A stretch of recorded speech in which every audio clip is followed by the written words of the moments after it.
Hey there, welcome back to the channel. So today I am going to tackle a culvert issue that we have, or an access issue. If you've watched our channel anytime in the past, you've seen a number of videos around installing culverts or improving the access from the front of the property to the back of the property.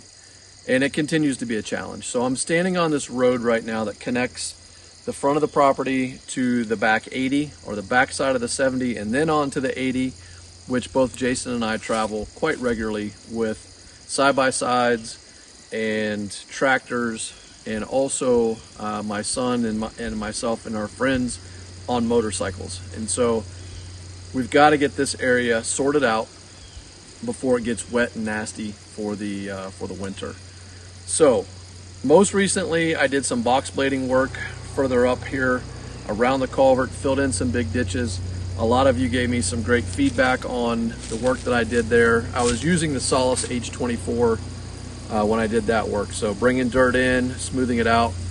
A number of folks warned that based on the fact that I was using some of that was topsoil, that it may not hold up. So far it's holding up really well, but we haven't had really any rain. It's been a very dry summer and fall.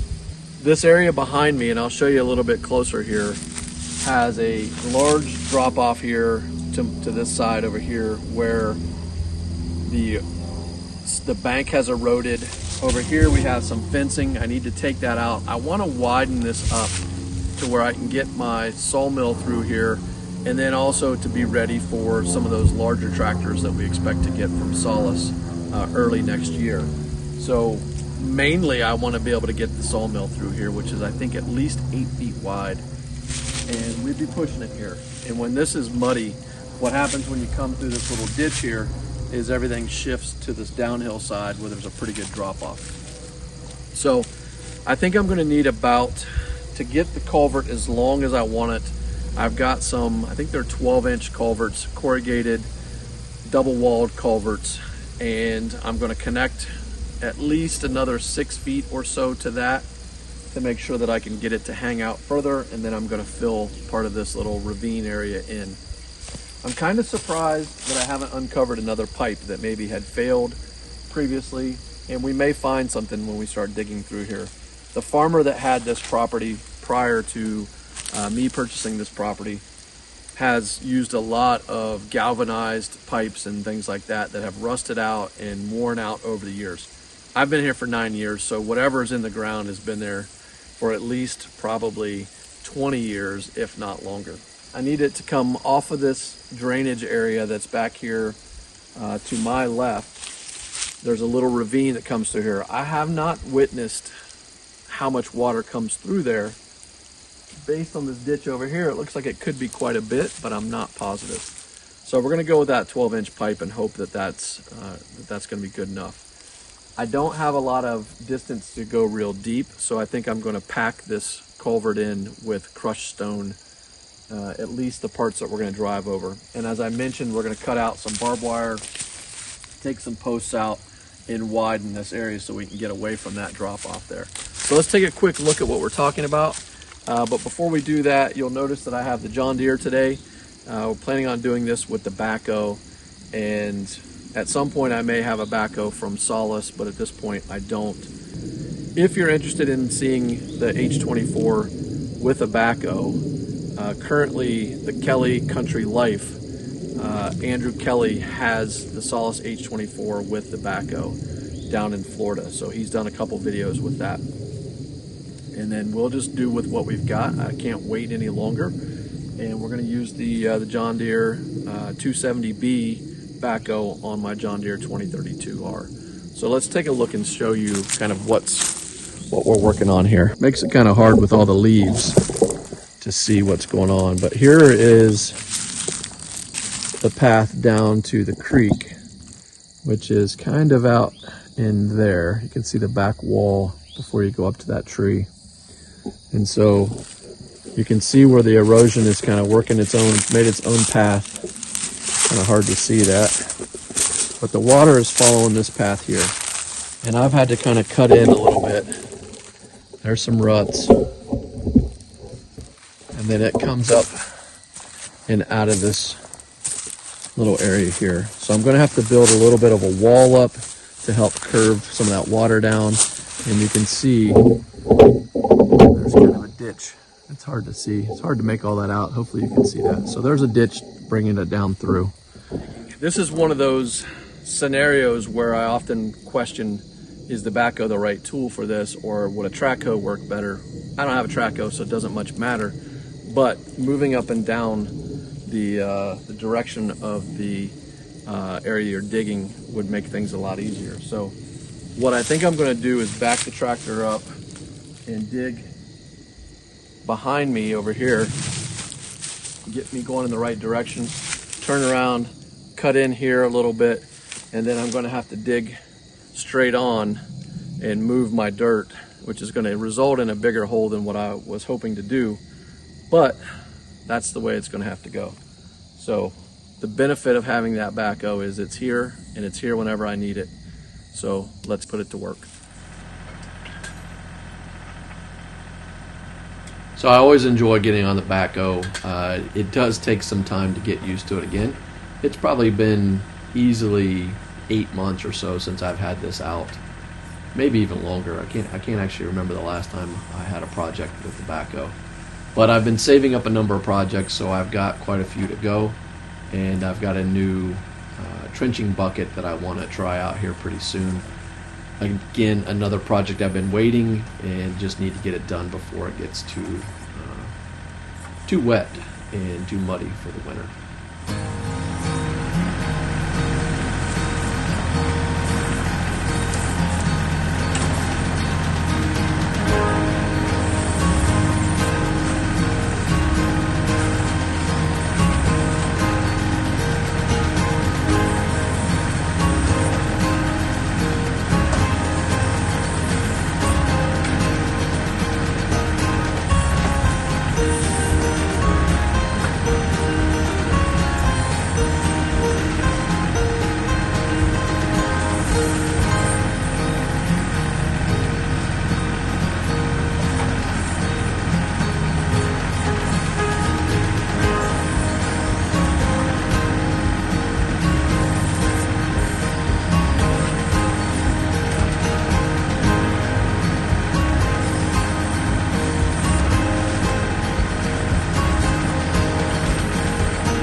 Okay, as I expected, I have found what looks like a terracotta pipe down here.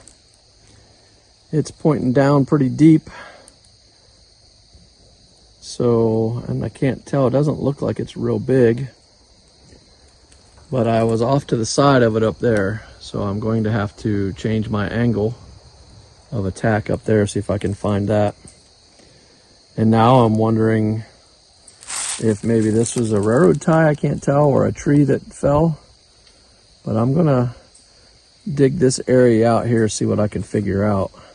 I'd love to not have to put something else in here, especially when we got something already here. But man, that angle is really going down, so I'm wondering if it's not broken somewhere. Let's see what we can figure out. Well, I did not delicately remove that, but it is 100% full of dirt all the way to the end. So if it's full at this end, that means it's full all the way through. So I think we're just going to drop this back in as fill, dig a new hole. I'm not going to go as deep as that one was, so I might not run into that pipe again. We'll see. And get our new 12-inch pipe in there and hope for better luck over time. So let me finish getting this dug out, but I don't know if there's a clever way to clear one of those when you're out here in the woods. But it looks like I broke the flange and everything off of it. So we're gonna roll it out of the way, keep digging, move the backhoe, and see what we can do to get a new pipe in there.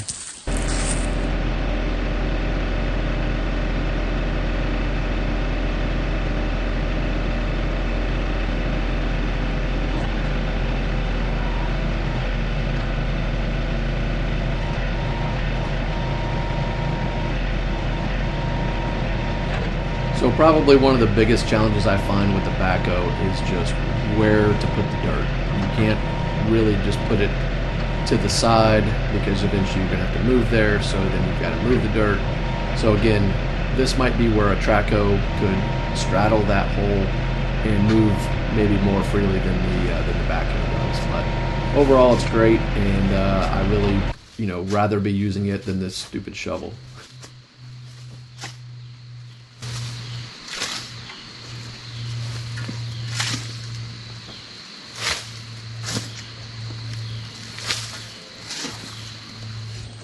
Nothing is ever easy.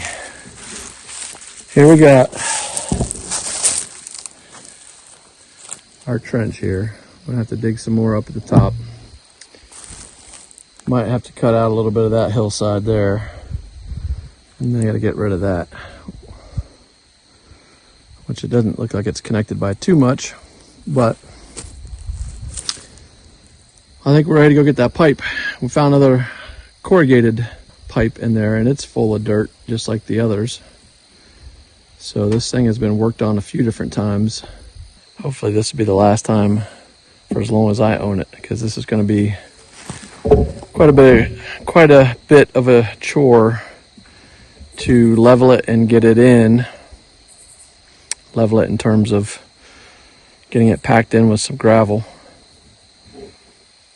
But I think we're close, and so I'm gonna go grab one of the 20-foot sections, see how it lies, and then I'll get another section.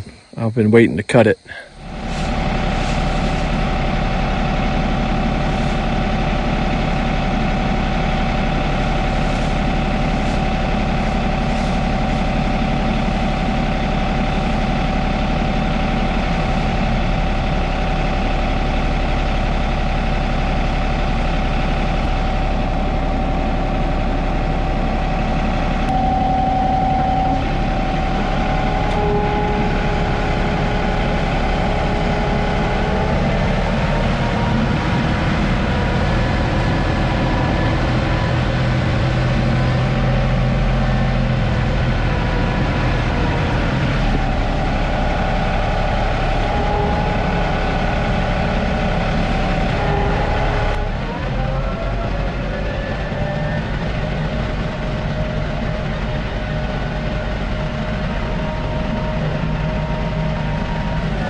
All right,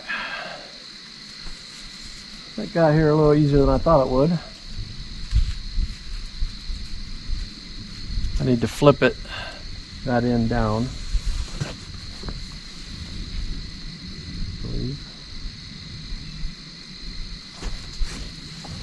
Let's see how this goes.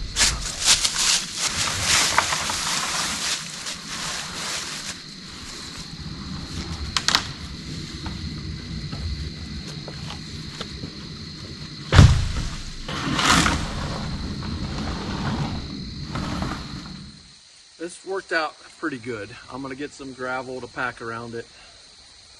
I need to cut the other piece put on the end, I want it to stick out so I can bury some of this area in, get rid of that kind of hazard there. And I'm gonna have to do something up here at the head of the pipe. I may have to come back and do a head wall. I wasn't planning to, don't really want to. But right now, and I didn't necessarily want to go at an angle either. That's not the best for pipes, but best I could do based on where I had to dig. And I think it's gonna work out fine. So we're gonna get the other piece cut, we'll get it attached, and then we'll start burying this back in, and I'll show you what it looks like in the end. All right, so I was curious to see whether or not we'd be able to get through this with a battery operated reciprocating saw versus getting out the generator and everything. I've already got my first cut. My blade wasn't long enough to get through both sections, at least I didn't think it was. So we went and got a 8-inch versus a 6-inch, and I think this is going to go pretty quick. So let's see how it works here.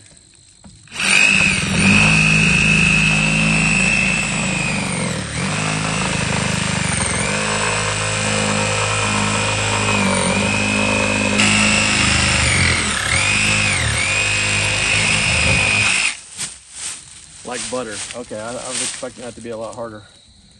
So I watched online, you're supposed to do that and then even up the edges.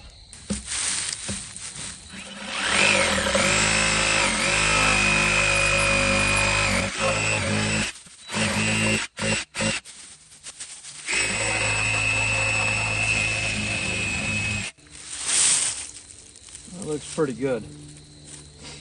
Good enough for who it's for is what we used to say back in the day. I think we'll go with that.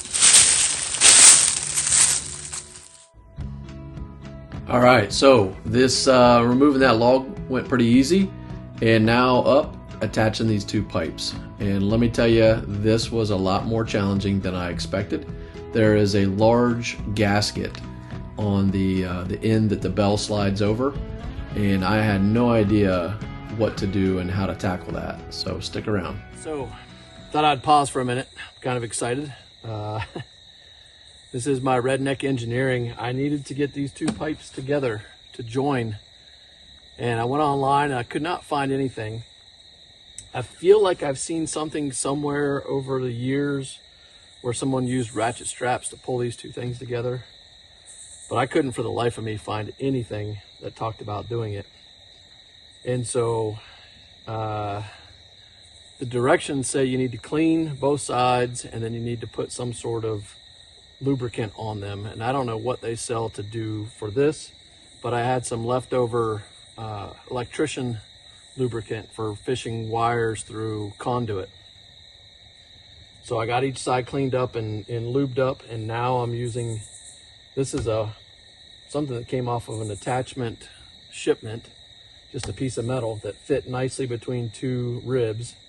I'm connecting in here, and I've wrapped a ratchet strap around both sides, and I just got past that first gasket. So I've got a couple more ribs to go, but I think this is actually going to do the trick. So stick around, let's see what happens here.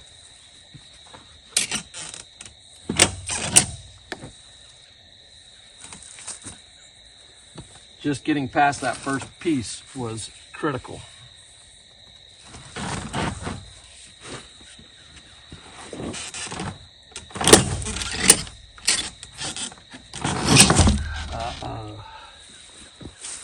Now we're getting sideways. I may have to flip it over and do the same thing on the other side.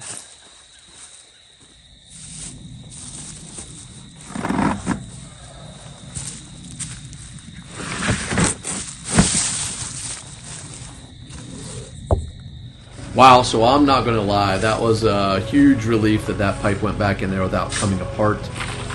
Lesson learned, put that pipe together in the hole, not outside of the hole, or have more than one person, obviously. So it's getting late here. I've been working on this since about 3 o'clock. We're approaching probably 7:30 or 8. I get a couple more loads of crushed stone in here to get this pipe packed in real nice and push some dirt over it. But what I'm going to do now is wrap this video up and come back in the morning to finish this project. So if you enjoyed this content, please hit that like and subscribe, and we will see you in the morning. Thanks for watching.